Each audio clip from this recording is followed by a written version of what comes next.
You tell me nothing has changed. You have imagined, you have persisted, you have tried to feel it real, and yet the world before your eyes appears exactly as it did before you began. You look at your bank account, you look at your relationship, you look at your body, and you quietly wonder, did I fail? But I tell you this, you are not failing. You are misreading the nature of change. You expect change to shout, to rearrange your world in some dramatic display. Yet I have watched this mistake ruin sincere men and women for years. They do the imaginal act, then return to the senses as judge and jury. They allow a silent morning, an unchanged message, an ordinary day to pronounce a verdict upon the invisible. And so they abandon the very state that would have produced the change. You are waiting for a signal. You are waiting for the world to grant you permission to believe you have changed. You imagine at night, and in the morning you begin scanning the horizon for evidence. But the act of searching declares it is still absent. You cannot inhabit a state and examine it at the same time. The moment you examine it, you have stepped outside of it. If you were truly wealthy, would you spend your day measuring whether wealth has arrived? If you were loved, would you analyze whether affection has appeared? No. When something is yours in consciousness, it feels settled. It feels complete. Not dramatic, complete. And here is what most do not see.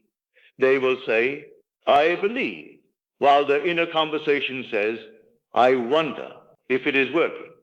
They call it being careful. They call it being realistic. But it is simply the old identity protecting itself. You mistake intensity for transformation. You believe that if you feel a strong emotion, you have shifted. But emotion is not identity. Identity is what feels natural when you are not trying. Identity is what you assume without effort. And the world reflects what you accept as normal, not what you rehearse for an hour and then abandon. So the question is not, did you imagine? The question is, what did you return to as your default? For your default is the mirror that does the reflecting. And notice how subtle the trap is. You do not always say, it is not here. You say, I will be happy when it arrives. You say, I will relax when I see proof. But that postpones your identity. It makes the state conditional, and the world can only reflect what is unconditional. So do not ask, how long will it take? Ask, have I stopped negotiating? For negotiation is the signature separation, and separation keeps the mirror unchanged. This is why your world still looks the same. You are treating your desire as an event to be achieved, not a condition to be occupied. You imagine it vividly. Then you return to observing reality as though waiting for a verdict. You check, you scan, you listen for movement. And in checking, you declare distance. Distance is reflective. I learned this by pain. I once imagined with great strain, and then I rose from my chair to see if anything had changed. I did not call it doubt. I called it prudence. Yet it was doubt wearing respectable clothing. For if I truly accepted the end, there would be nothing to supervise. You persist anxiously. You persist as though pushing a door that will not open. But assumption is not force. Assumption is acceptance. If you must convince yourself repeatedly, you have not made it natural. When a man truly knows he is healthy, he does not rehearse health all day. He moves through the world as one who is healthy, and it feels obvious. And here is the second misunderstanding. You believe change must feel new. You believe the new state must sparkle, must feel like a victory. But the moment it is yours, it begins to feel like something you have always known. It feels ordinary. So you sit in a quiet room and you say, I do not feel different. And because you do not feel different, you return to the old story. And then you wonder why the world does not shift. You stirred the water again. You called it work. It was simply disturbance.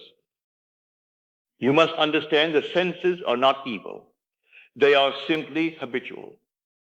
If you let them lead, they will always lead you back to yesterday. Therefore, your work is not to fight the senses, but to refuse their verdict. You look, you see, and you remain what you have assumed. That refusal to bow is what allows the new state to harden into fact. True assumption is quiet. It does not celebrate itself. It does not perform. It does not bargain with circumstances. It becomes baseline. Most people are not defeated by failure. They are defeated by normality. They assume that if the state were real, it would feel bright, powerful, and unmistakable. But when it is real, it feels natural. And when it feels natural, it feels ordinary. Therefore, they say nothing happened when they return to effort. When the new identity feels boring, it has taken root. When the desire no longer excites you, it has become self. You want fireworks, but assumption produces gravity. It pulls experience toward you without announcement. Now observe yourself. You disturb the surface by watching too closely. Reaction is proof of separation. If tomorrow your world remained unchanged, would you panic? If the answer is yes, then your state still depends on evidence. You may say, but I must be responsible. No, you must be faithful to the end. Responsibility that is rooted in fear is not responsibility. It is surrender to appearances. And appearances are always late. Stability is not effort. Stability is the absence of tension. Effort reveals you are still reaching. Reaching implies distance. Distance is reflected. So I am not asking you for louder words, longer scenes, or more elaborate imaginal acts. I'm asking you for naturalness. Let the state feel so ordinary that it ceases to be a project. The moment it is no longer a project, it begins to appear as fact. In other words, you do not persuade the world. You cease persuading yourself that you are without it. And when that inner argument ends, the mirror has nothing left to reflect but your acceptance. There is a moment often unnoticed when the old man tries to return. It comes as a small sigh, a small complaint, a small comparison. You hear someone else succeed and you say inwardly, not for me. That whisper is not harmless. That whisper is an identity. And the mirror is obedient to whispers. So the discipline is gentle but absolute. When the old whisper rises, you do not wrestle with it. You return to the end as though returning to your name, not with strain, with familiarity. Here is the mechanism, and it is simple. The outer world is not responding to what you practice for a moment. It responds to what you accept as your normal life. When something becomes normal to you, you stop defending it. You stop arguing for it. You stop checking whether it is still there. And that absence of checking is power. If you desire to be respected, do not merely imagine respect and then brace yourself for insult. If you desire to be secure, do not merely fix your security and then return to worry as your companion. What you return to is what you are consenting to. I had a teacher, and he was relentless. But the lesson was never about the man. The lesson was about my consent. Until I consented inwardly, I remained a beggar at the door of my senses. The day I consented, I became indifferent to proof. Ask yourself plainly, have I made this natural, or am I still performing it? Do I put on the new identity only when I am alone with my imagination and then remove it in the company of facts? If so, you will feel divided and the world will mirror division. Persist. Yes, but persist as one who already is. not as one who hopes, not as one who pleads, not as one who bargains, as one who has accepted. Acceptance is the end of strain. And if you ask me what to do tonight, I answer simply, enter the end, and then leave it alone. Let tomorrow be ordinary. Let the day be quiet. Do not interpret the quiet as rejection. Quiet is often the sound of a state settling into normality. If you desire a new life, you must give it the one thing you have always given the old life. You must give it your agreement. The old condition survives because you agree with it all day long. You repeat it, you explain it, you defend it, you predict it, then you wonder why it continues. Withdraw your agreement and it weakens. Do this not as a superstition, but as a simple law. What you consistently agree to becomes your world.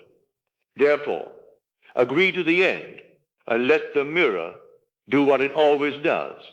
Reflect your agreement. So if your world still looks the same, do not panic. Do not conclude you have failed. Conclude only that you have been watching too closely. Cease measuring. Cease scanning. Let the new identity become ordinary. You will know it is settled when you stop rehearsing it. You will know it has taken root when you no longer seek a feeling to support it. You move through the day from it, quietly, naturally, without inner debate. When it feels obvious, you will stop asking whether it is working. And that is the moment movement begins. For you have ceased pulling yourself back into the old condition. Assume quietly, remain unmoved, let it settle into normality, and the world will rearrange itself to match what you no longer question. And if for a moment you feel no excitement, do not be frightened. Excitement is often the sign of distance. Calm is often the sign of possession. Let calm be enough. Let ordinary be enough. That is the secret of the mirror. Now, let us go into the silence.